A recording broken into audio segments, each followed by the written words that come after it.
Hola, hola, bienvenidos a Big Left. He querido arreglar el tema de la visual que se ve borroso. Espero que al subir el video salga bien, pero se ve borroso. Y cuando yo tiro el video hacia afuera, sale perfecto. Entonces no entiendo qué es. Antes que nada, tengo que hablar porque se me olvida en todos los videos. Este es mi libro, Barco Stop, que está en Mercado Libre. Mercado Libre está Barco Stop. Y voy a poner en la descripción del video un link donde está una especie de biblioteca de libros. Está este libro Barco Stop en Amazon. Está el libro Conversión y Apostasía, que es un otro libro de mi autoría, que es en una narración autobiográfica de la época de la juventud, donde narro cómo me convertí al catolicismo, cómo dejé de ser católico y me convertí en un extrema izquierda. Ese es el segundo libro que tengo. Tengo otros libros en mente, pero no he tenido el minuto. Yo quiero decirles que con esto de los videos yo no gano ni un peso. No tengo ni un centavo en esto, ni un centavo, ni un peso. Entonces yo incluso dejo de hacer. Hoy día en la mañana tenía ganas de trabajar, no ganas, tengo necesidad, deber de trabajar acá en el campo. Con la desbrozadora hay una orilladora, con el asadón tengo mucha pega, pero la dejé pospuesta porque tengo que hacer este video por mi deber patriótico y para poder subirlo pago yo un café, que no tengo ganas de tomarme el café, pero tengo que tomar el café para en el café subir el video. Porque este video lo hago así y lo subo en un café, en el pueblo. Entonces cuando voy al pueblo, como hoy día es lunes voy a ir al pueblo a hacer compras y cosas, tengo que trámite, voy a subir el video. Entonces yo no gano nada, pero ustedes me ayudan si me compran este libro en Mercado Libre o si van al link y van a la biblioteca donde están todos los libros míos y de mi hijo. De mi hijo, ustedes tienen un libro pequeño que ha tenido mucho éxito, que se llama Miseria del Individualismo. Tienes otro libro que es una economía de divulgación, muy bueno, que se llama Economía para Cualquiera. Y tienes Las Memorias de Facho Cuicuy, que es un libro de ficción de mi hijo, y otros más. Entonces hay que ver ahí una cantidad de escritos que tiene mi hijo que son muy buenos. Entonces, en ese caso ayudan a mi hijo, pero no importa. O sea, la cosa aquí no es solamente ayuda, sino que están muy buenos. Los libros de mi hijo son muy buenos y los míos también. Entonces, ese es el avisito y paso a este libro que les había prometido, Desde las cenizas, de James Whelan. James Whelan, ahí está. Este es un periodista norteamericano que vivió en Chile, escribe español de primera. Y tiene al comienzo una descripción de la geografía de Chile que es extraordinaria. No la voy a leer, ni el resumen de lo que es la historia del siglo XIX. ¿Por qué? Porque yo he hablado siempre del siglo XIX. Los que quieran vayan para atrás en el canal. Ahora hace poco tengo videos recientes de ese tema. Entonces no voy a entrar en el siglo XIX porque alguna vez quiero entrar al siglo XX, porque nunca he podido entrar al siglo XX en mi canal, ahora entro en el siglo XX de lleno. Entonces, el libro es maravilloso. Sobre la geografía de Chile les recomiendo Chile, una loca geografía de Benjamín Subercaseaux, que es extraordinario, es un libro extraordinario que yo no lo tengo ya, debería tenerlo aquí, no lo tengo. Aquí tengo lo que he rescatado de los naufragios, de todas mis donaciones, porque uno presta un libro para que lo lean y no lo devuelven. Entonces en Chile no devuelven los libros, no los leen, ni los devuelven. Entonces uno va quedando con el saldo de varias bibliotecas que he tenido en mi vida. Podría tener las obras completas de Platón, no lo tengo. Podría tener la Paideia, etcétera, etcétera, etcétera. No están aquí. Tengo lo que tengo, pero es bueno. Y de aquí voy a leerles a ustedes. Entonces comenzamos, como les digo, en la página 62. ¿Por qué 63? Página 63, porque tengo que entrar al siglo XX alguna vez en la vida.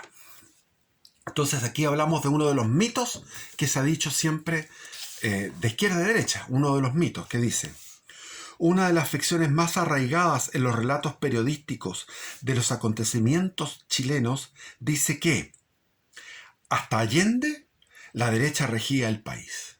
Nada más falso. De hecho, la derecha en Chile marchó a su tumba política en 1924, bajo el gobierno de Arturo Alessandri Palma, reformista. Fantasmas de un pasado conservador reaparecían en el aire del tiempo, de tiempo en tiempo, en la forma de regímenes comillas, derechistas, especialmente la de los dos Alessandri. El padre, Arturo Alessandri Palma, derechista, comillas, en su segundo periodo, 1932-38, porque en el primer periodo de 1920 a 1925 no fue, fue más bien la punta de lanza, el mascarón de proa, el espolón de las reformas, don Arturo Alessandri. Pero el segundo periodo fue, comillas, derechista. Y el hijo, Jorge Alessandri Rodríguez, entre 1958 y 1964. En el cuadro 7 se sigue de cerca la marcha persistente hacia el olvido de los partidos de la derecha, el conservador y el liberal, los cuales se unieron en 1969 para formar el Partido Nacional, para una manera de responder a la oleada de lo que era la democracia cristiana y la unidad popular. Aquí en el cuadro aparecen los distintos años, 1925, todas las elecciones. 1925, 1932, 1937, 1941, 1945, 1949, 1953, 1957, 1961 y 1965. Yo les voy a dar los porcentajes iniciales y finales para no darles la lata. Pero en el año 1925, el Partido Conservador tenía 20% del electorado, prácticamente. Prácticamente un 20% del electorado en 1925. Después de toda esa cantidad de elecciones, 1932, 37, 41, 45, 49, 53, 57, 61, hasta el 65, o sea, en el primer año del gobierno de Eduardo Frei Montalva, tenemos un 5%, o sea, bajó de un 20% a un 5% en todo el periodo desde 1925 a 1965. Con el Partido Liberal, que también es un partido de derecha, teníamos en el 1925 un 32%, casi un 33%, y en 1965 un 7,5%. Es decir, fue bajando con una pequeña alza, que es cuando fue en 1937 hay una alza a la derecha, cuando viene la amenaza del Frente Liberal, del Frente Popular de Pedro Aguirre Cerda, donde se unía el Partido Radical con el socialista y el comunista, y que triunfaron en las elecciones del año 38, comenzaron a gobernar. Entonces en 1937 hay una alza porcentual de la derecha, pero después vuelve a caer sostenidamente, va cayendo en cada elección, hasta llegar, como les digo, a un 5% en el Partido Conservador y en el Liberal un 7%. Y en ese momento, topando fondo, se genera el Partido Nacional en 1969. En el mismo periodo, los partidos de la extrema izquierda alcanzaron y mantuvieron las más altas votaciones durante la mayoría de los años a partir de mediados de la década de 1930, con la excepción de un hiato de 8 años, 1949-1957, durante los cuales el Partido Comunista estuvo proscrito. Es decir, la proscripción ayuda a la disminución. Si tú prohíbes al Partido Comunista o partidos marxistas a tener periódicos, canales de televisión, radio, difundirlas, y tú lo proscribes, incluso el hablar de ello disminuye. Esos fueron 8 años de lo que fue la ley maldita. La llamada ley maldita, que se llamaba Ley de Defensa de la Democracia, muy correctamente. Incluyó entre los partidos de extrema izquierda al Partido Radical, ya que éste se prestó constantemente a los propósitos de los partidos más militantes, el socialista y el comunista.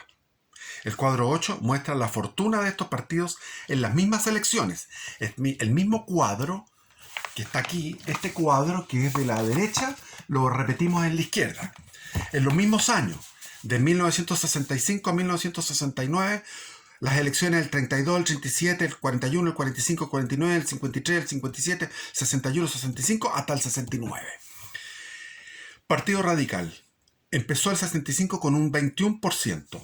terminó en un 13%. Disminuyó el Partido Radical, con alzas importantes, gobernó durante 3 periodos con 3 presidentes, pero después fue disminuyendo en el periodo en que la democracia cristiana fue abriéndose paso y el Partido Radical fue estrechándose. El Partido Socialista comenzó en 1932 con un 5% y terminó con un 12% en 1969, a puertas del gobierno de la Unión Popular. El Partido Comunista empezó con un 4% y terminó en un 16%. El Partido Comunista fue sistemáticamente creciendo. Los demócratas cristianos aparecieron por primera vez en el escenario electoral en 1941 y en 1964 se transformaron en el partido mayoritario, abrumadoramente mayoritario. Al comienzo eran de centro izquierda, pero a partir de 1969 sus programas no se distinguían de los de la coalición de Allende. Por eso es que el programa de Tomic y el programa de Allende eran exactos, casi iguales. Y la facción más izquierdista del partido finalmente demostraría que estaba a la izquierda del propio Allende, como pasó, por ejemplo, con el Mapu de Garretón y el Mapu obrero campesino, que el Mapu Garretón se alineó con el MIR, con la extrema izquierda, más a la extrema de Allende. La izquierda cristiana se fue prácticamente también a la extrema izquierda.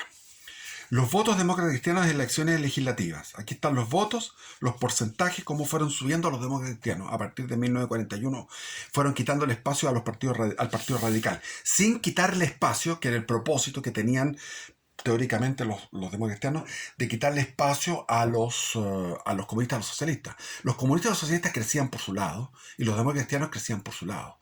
Entonces los demócratas cristianos le quitaban a los de la derecha y al Partido Radical. Eso es lo que por ahí crecía la democracia cristiana, es decir, perjudicaban al país, porque no mantenían el equilibrio, sino que izquierdizaban al país.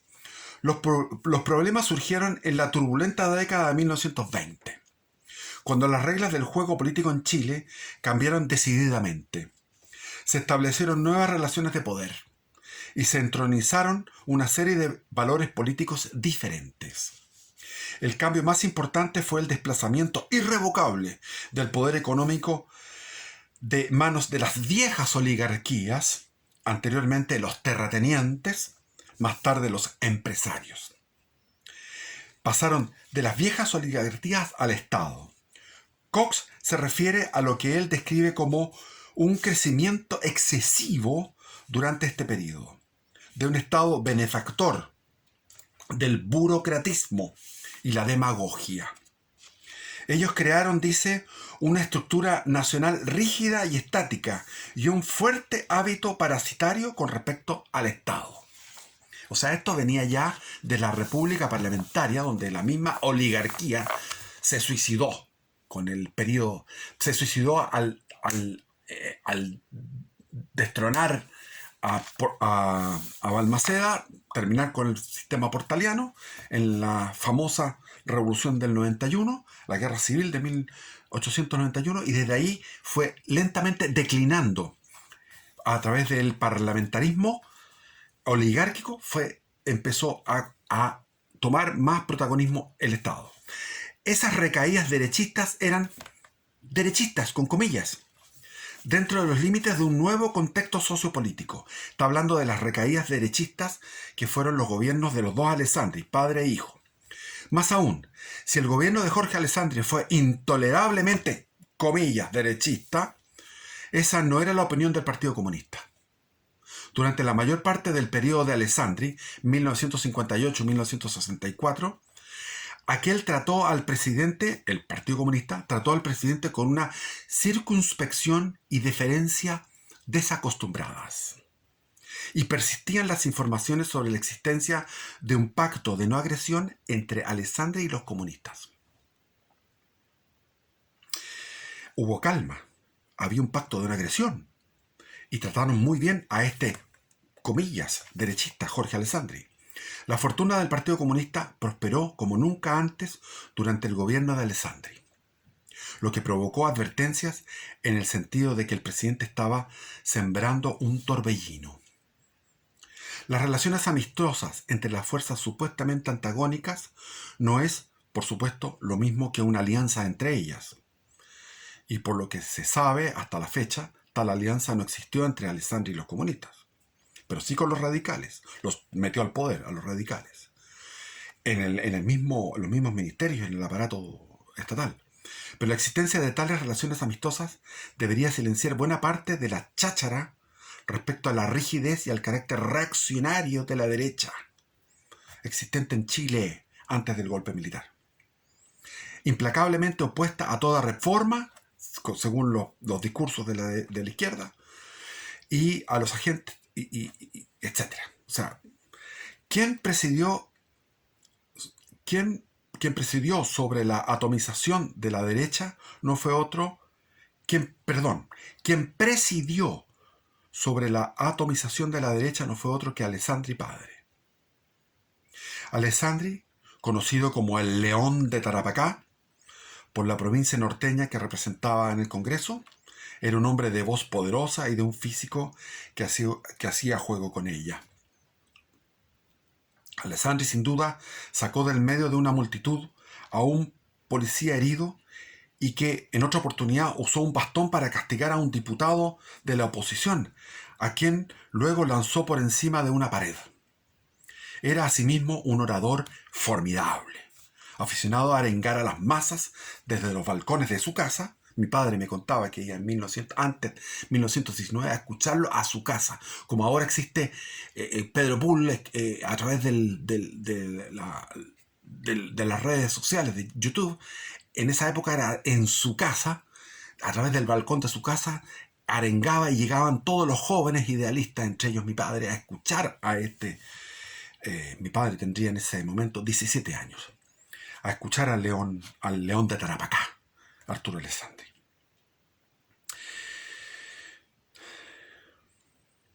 Como ya se indicó antes, Chile cayó en un tirabuzón económico durante la Primera Guerra Mundial, a raíz de la pérdida de su mayor comprador de salitre, Alemania.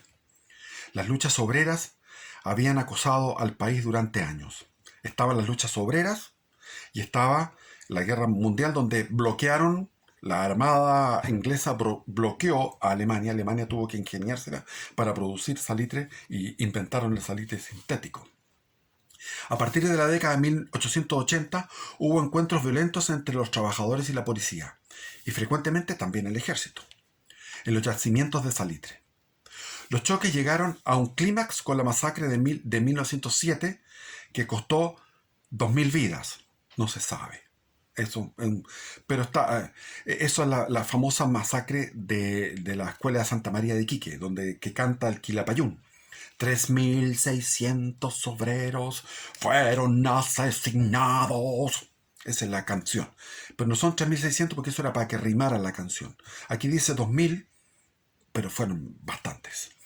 Entre 1911 y 1920 hubo 293 huelgas en un país solo incipientemente industrializado, de poco más de 3 millones de habitantes. Esto demuestra que en la época previa a 1920, en plena época del parlamentarismo, donde gobernaba a piacere la oligarquía, había un movimiento popular, un movimiento sindical de extrema izquierda organizado a nivel de los países desarrollados, a nivel de lo que sería Italia, Francia, Inglaterra, Alemania, Estados Unidos.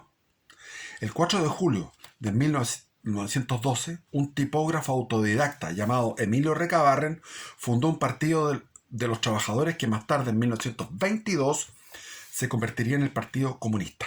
100 años de tradición de lucha comunista. En medio de este fermento, Alessandri surgió como candidato presidencial de la Alianza Liberal. Había un fermento de ese tipo, un conglomerado de grupos dedicados a quebrar el poderío de los conservadores. Su plataforma era un llamado francamente populista para captar el voto de los obreros, campesinos y pobres. Era populista en su primer periodo, y así ganó las elecciones. Una vez en el poder, Alessandri intentó hacer realidad sus promesas electorales. Contaba con mayoría en la Cámara de Diputados, pero el Senado, controlado por los conservadores, Rechazaba una tras otra todas las reformas que él proponía. 2 puntos. ¿Cuáles eran las reformas? Un código del trabajo que formaba la base a la avanzada legislación laboral de Chile, que formaría la base, ¿no?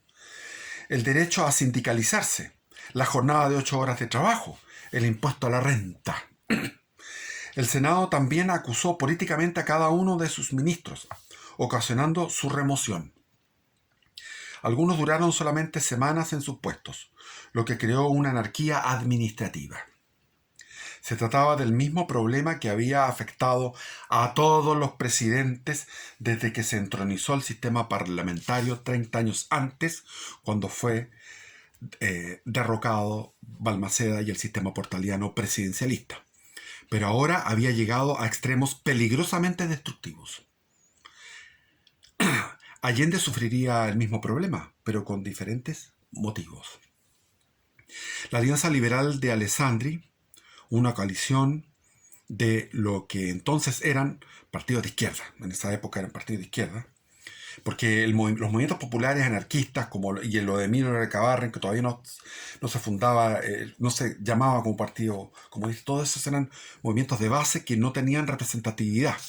Pero había entonces la Alianza Liberal de Alessandri, una coalición de lo que entonces eran partidos de izquierda, ganó el control de las 2 cámaras del Congreso en las elecciones de marzo de 1924. Aquí donde viene el quiebre. En marzo de 1924 se ganó el control de las 2 cámaras, la alianza, comillas, de izquierda de la época. Entre acusaciones de fraude electoral. No he estudiado el tema, eso, si realmente hubo fraude o no. Para empeorar la situación, dentro de la coalición existían marcadas rivalidades personales y partidarias. Ya empezamos con eso. Cuando el Congreso se reunió en junio, malgastó 3 meses en debates políticos estériles. En septiembre, pasando por alto una cantidad de asuntos urgentes, incluido el presupuesto para este mismo año, los legisladores dedicaron su atención al tema favorito de sus corazones. ¿Cuál era el tema favorito de los corazones de la Cámara, que había salido ya favorable a Alessandri para hacer los cambios que el país necesitaba, que eran lógicos, como un código del trabajo, la jornada de 8 horas, etc.? Entonces todo eso, y el presupuesto. ¿Qué es lo que estaban viendo ellos? La dieta parlamentaria. Subir la dieta de 2.000 pesos mensuales por cada uno de ellos. Una suma respetable en tiempos de abundancia, siendo que el país estaba en crisis económica. De repente, desde el agujero negro de la frustración nacional, surgió una nueva fuerza en la vida política de Chile. Un grupo de jóvenes oficiales del ejército, aliados a causas izquierdistas y a una causa propia, pues el Congreso no había aprobado aumentos salariales para los militares, que estaban estrujados por la inflación, como todo Chile, que se había disparado la inflación. Entonces, estos jóvenes del ejército fueron por el aumento salarial que estaba postergado, y los parlamentarios estaban discutiendo el aumento de su dieta. El 5 de septiembre, siempre Chile es septembrista, los mejores acontecimientos o los más importantes suceden en septiembre, y en febrero, el 12 de febrero es el otro. La fecha del 12 de febrero es fundamental. Fundación de Santiago, Batalla de Chacabuco, Declaración de la Independencia, fundación del movimiento nacionalista que presidió mi padre. Y en septiembre tenemos el 5 de septiembre, el 4 de septiembre, el golpe de Carrera. El 5 de septiembre de 1924, un grupo de estos jóvenes, enfurecidos porque el Congreso anteponía sus propios intereses, se hizo presente en las galerías, vestidos de uniforme de gala, y desde allí chiflaron a los legisladores, lo que produjo un estremecimiento en el Congreso y en el gobierno. Más tarde formaron un comité militar para respaldar sus reclamos y reclutaron el auxilio del general Luis Altamirano, inspector general del ejército. Esto se le llamó, en la historia se le llama el ruido de sables. Pero no era un ruido de sables, fueron pifias. Pero la metáfora es el ruido de sables. El Congreso cedió y en rápida sucesión, asustados porque los militares les podían meter la bayoneta en la raja, el Congreso, las dos cámaras, en rápida sucesión aprobó el Código del Trabajo, la Ley de Seguro Social para las pensiones y otras 16 medidas y reformas que habían estado largamente demoradas, incluyendo los aumentos de sueldo para los militares. Pero ya entonces los jóvenes oficiales querían algo más: la disolución del Congreso. Vuelvo a repetir. Pero ya entonces los jóvenes oficiales querían algo más: la disolución del Congreso. Hasta ese momento Alessandri los había acogido como aliados, porque Alessandri iba por aquello, por esas reformas. Pero esto era más de lo que él esperaba. Y el 8 de septiembre presentó su renuncia y se refugió en la embajada norteamericana. El Congreso no aceptó su renuncia, pero le concedió un permiso para, comillas, ausentarse por 6 meses. Alessandri cruzó los Andes y se dirigió a Europa. Aquellos tiempos no había aviones, así que estaban recién esos avioncitos. Entonces él cruzó, había un tren que cruzaba el Trasandino, que cruzaba de Santiago a Mendoza, y después de Mendoza había otro tren que llegaba a Buenos Aires y se fue a Europa en barco. Se formó una junta de gobierno encabezada por el general Altamirano, el que habían reclutado, los jóvenes oficiales. Aceptó la renuncia de Alessandri y se disolvió el Congreso. Alessandri se dirigió al exilio acompañado por su principal lugarteniente político, Pedro Aguirre Cerda. Era un joven. Pedro Aguirre Cerda era su brazo derecho, su lugarteniente político. Un líder del Partido Radical, muy sagaz. Unos pocos meses más tarde, el 23 de enero de 1925, todavía no se cumplían los 6 meses, los jóvenes oficiales removieron a los generales de la vieja guardia, acusándolos de dejar de lado los propósitos del movimiento del 5 de septiembre y de estimular las ambiciones presidenciales de Ladislao Errázuriz, líder de la conservadora Unión Nacional.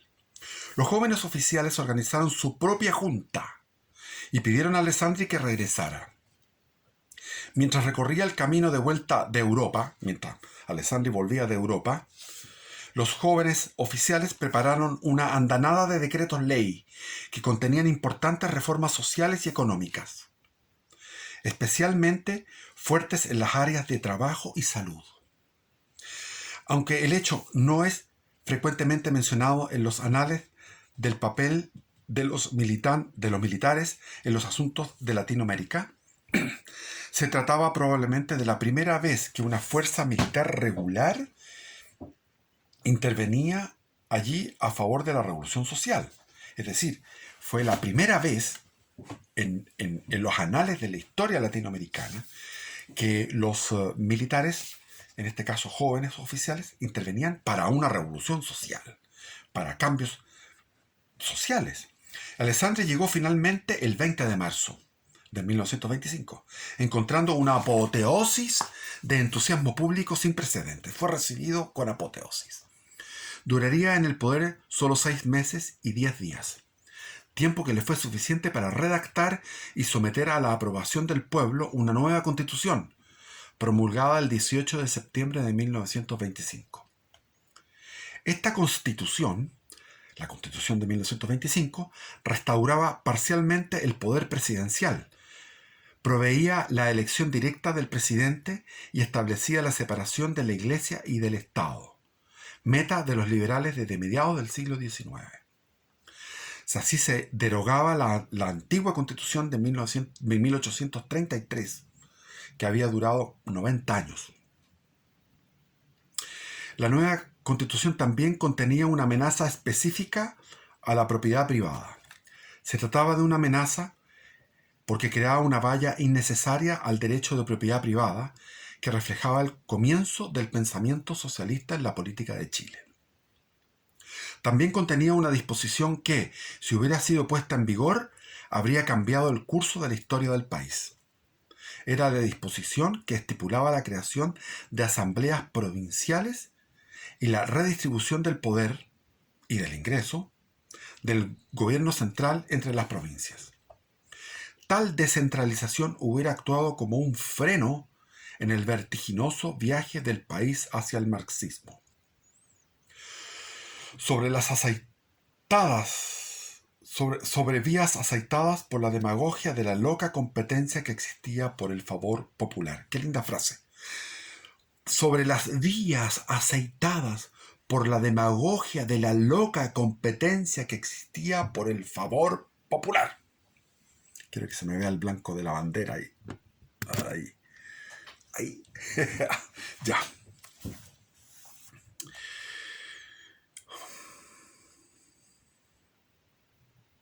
Se me perdió. Pero la disposición nunca fue cumplida. Esta descentralización no fue cumplida. A pesar de las promesas de un candidato tras otro, hasta llegar a Salvador Allende.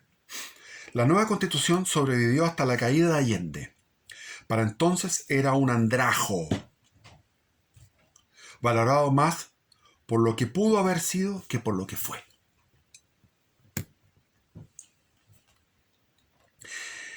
El hombre detrás de la escena en estos tiempos de tumulto era el coronel Carlos Ibáñez del Campo, el mismo que provocó la segunda renuncia de Alessandri y el de los préstamos Casabobos. Consultar Google. Ibáñez había emergido como el hombre fuerte cuando todavía era ministro de guerra de Alessandri. Y más tarde, cuando fue ministro del Interior del régimen de Emiliano Figueroa Larraín, que fue de 1925 a 1927, cuando maniobró para hacer saltar a Figueroa.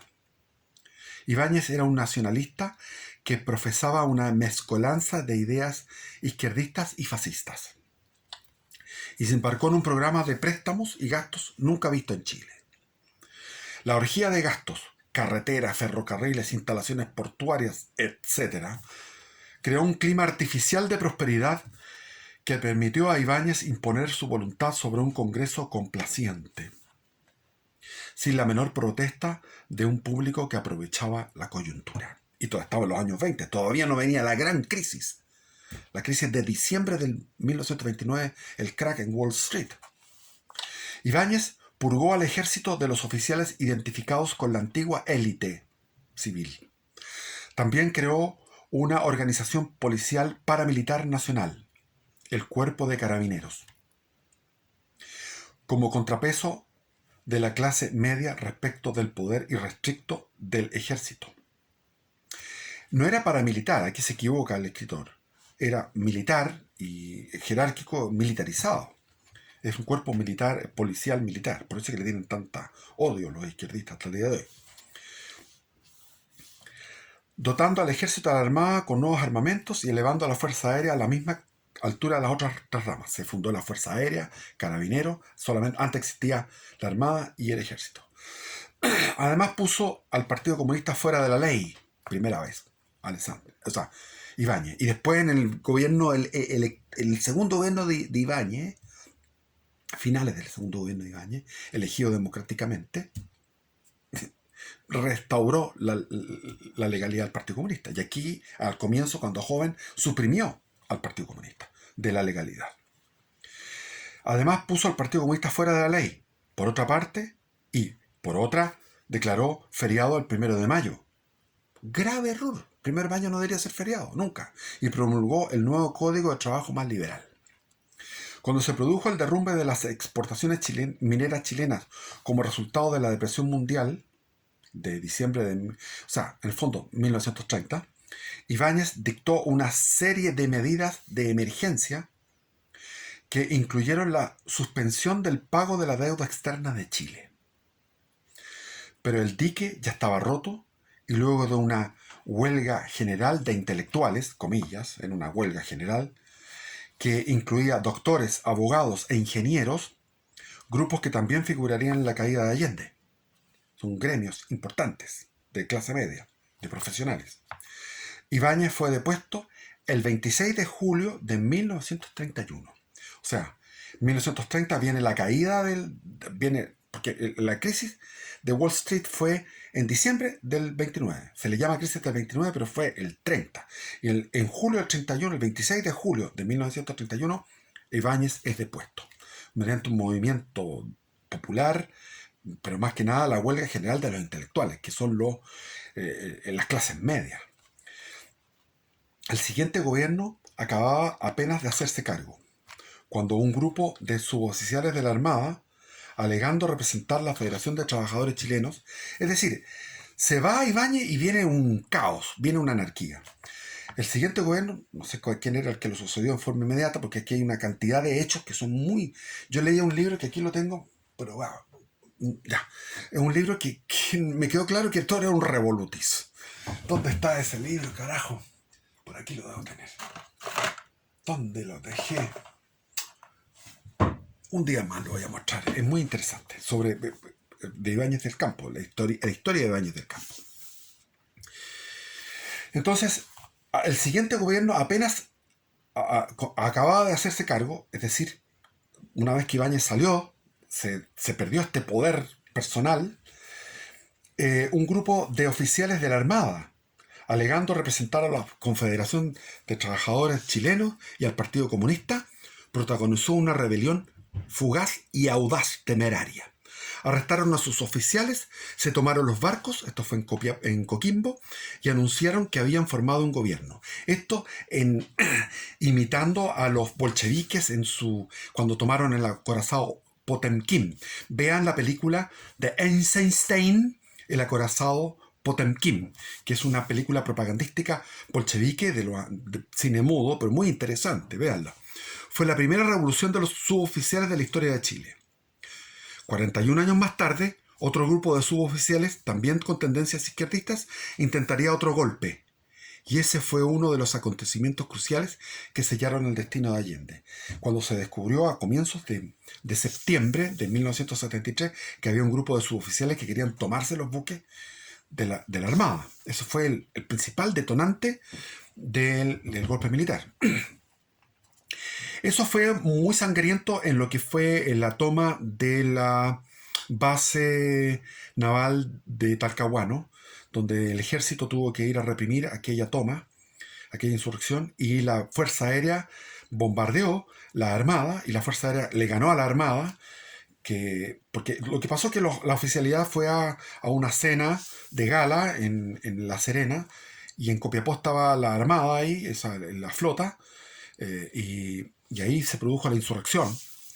Mataron a algunos oficiales y eso fue reprimido por el presidente, era Esteban Montero, con la Fuerza Aérea, que venció a la Armada en ese momento en una batalla aeronaval frente a Coquimbo, y en la base naval de Talcahuano fue reprimido a sangre y fuego esa rebelión. Pero la rebelión de los suboficiales fue sofocada en una semana por el ejército y la Fuerza Aérea. Poco tiempo después saltó a la escena uno de los personajes más pintorescos de la historia de Chile, el coronel Marmaduke Grove. Su lema era pan, techo y abrigo. Pan, techo y abrigo. Y predicaba un programa socialista de 150 puntos que él llamaba grovismo. Marmaduke Grove. Era modesto el hombre. E incluía un punzante ataque al control extranjero sobre las industrias básicas de Chile. Ya estaban con el tema del imperialismo. Grove duró en el poder solo 12 días. Pero la República Socialista que él proclamó sobrevivió 103 días y constituyó el primer paso para convertir a Chile en un Estado socialista permanente, mediante las legislaciones que quedaron ahí sepultadas. El decreto Ley 503, creo que se llamaba, no me acuerdo exactamente, que después ocupó como un resquicio legal a través del abogado Noboa. Allende ocupó a través de Eduardo Noboa, que era un tipo genial de izquierda, llegó y después se fue a trabajar a Nueva York. El tipo encontró estos decretos ley que estaban en aquellos tiempos y estaban ahí dormidos, y los revivió en tiempo de la Unidad Popular, que eran decretos ley que permitían la expropiación de las industrias o de los campos si no eran bien trabajados, que era la excusa. Si no fuera por sus derivaciones de largo alcance, existiría la tentación de tomar estos acontecimientos como si fueran una ópera cómica. Gran parte de la legislación que Allende resucitaría más tarde para su propio provecho fue promulgada durante esta era loca, lo que acabo de decir. Nada fue más controvertido que el artificio llamado resquicios legales, en virtud de los cuales el presidente Allende podía, en ciertas circunstancias, tomar industrias o negocios. Eso es lo que acabo de decir. La sucesión de anarquía fue tan grande que en un momento la moneda quedó sin presidente y sin guardia. Imagínense en este momento la moneda sin presidente y sin guardia, sin policía de custodia. Nadie entró, nadie. Así era Chile, era otro Chile. De tal manera que, a pesar de todo este revolutis y todo este caos, la moneda permaneció en un momento sin presidente y sin guardia, y nadie entró. La pintoresca carrera de un hombre que fue paralelamente oficial del ejército y de la armada, quien luego se incorporó a la Fuerza Aérea, Marmaduke Grove, y ascendió hasta convertirse en su comandante en jefe, y más tarde alcanzaría una revolución política llamada grovismo, suscita interés por este mismo momento, porque se revivieron aquellos decretos ley en tiempo de Allende. Hay que entender que la Fuerza Aérea venció a la Armada, entonces había agarrado un prestigio militar, pero desapareció de la pantalla de la historia tan rápidamente como había aparecido. Otros 4 presidentes siguieron a Grove y sus aliados en ese año de 1932, lo que elevaría a 6 el total de jefes de Estado en el plazo de 12 meses. 6 presidentes en un año. El cuarto fue Alessandri. Volvió Alessandri Palma como comillas de derecha. De vuelta, esta vez en serio, y por un periodo completo, 1932-1938. Se acabó la anarquía. A la cabeza de una coalición de centro-derecha y respaldado por un abrumador mandato popular. La gente quería orden. 2 crisis competían por la máxima prioridad: la crisis de autoridad y la crisis económica. En este segundo aspecto, el número de desempleados se elevaba a 160.000 y luego alcanzarían un máximo de 200.000. Quizá el quinto del total de la mano de obra, o sea, un 20% de cesantía. El tesoro estaba vacío. No había reservas de oro ni de nada. Los acreedores extranjeros exigían sus pagos porque Ibáñez había endeudado más al país. La deuda externa llegaba a la asombrosa suma de 4.000 millones de pesos. Y la inflación creciente estrangulaba a los asalariados. Lo que es peor, en 1933, el estallido de una forma particularmente maligna de tifus, el tifus hexatemático, alcanzó proporciones alarmantes. O sea, todo mal. La crisis de autoridad se reflejaba en las huelgas y en el desprecio por la ley, legados de la demagogia y del colapso económico. La violencia generaba más violencia, de la misma forma que sucedería después, 40 años después, en el gobierno de Allende. Jóvenes de buenas familias organizaron la Milicia Republicana, un grupo de guardias armados cuyo número de integrantes llegó a 50.000 antes que decidieran disolverse en 1935. Esto es interesante.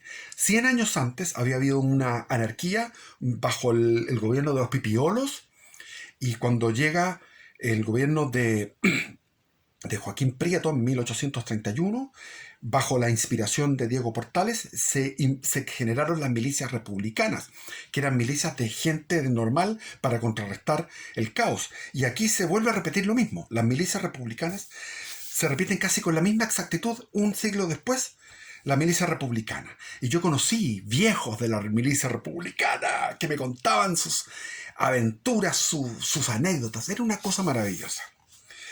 Un pequeño pero virulento grupo nazi empezó a imitar Chile, la cuestión nazi, con su brigada de camisas negras, y todo se estaba formando bajo la dirección de Jorge González von Marés, el nuevo Partido Socialista en 1933 y el Partido Comunista cada vez más influyente. Hostilizaban implacablemente al presidente. Y hasta aquí llego, porque se me va a acabar el tiempo. Y como les digo, interesantísimo, interesantísimo. Cómo esa época se dio la historia de Chile. Y vamos a seguir leyendo esto. Vamos a seguir, continuar con la lectura y bendiciones.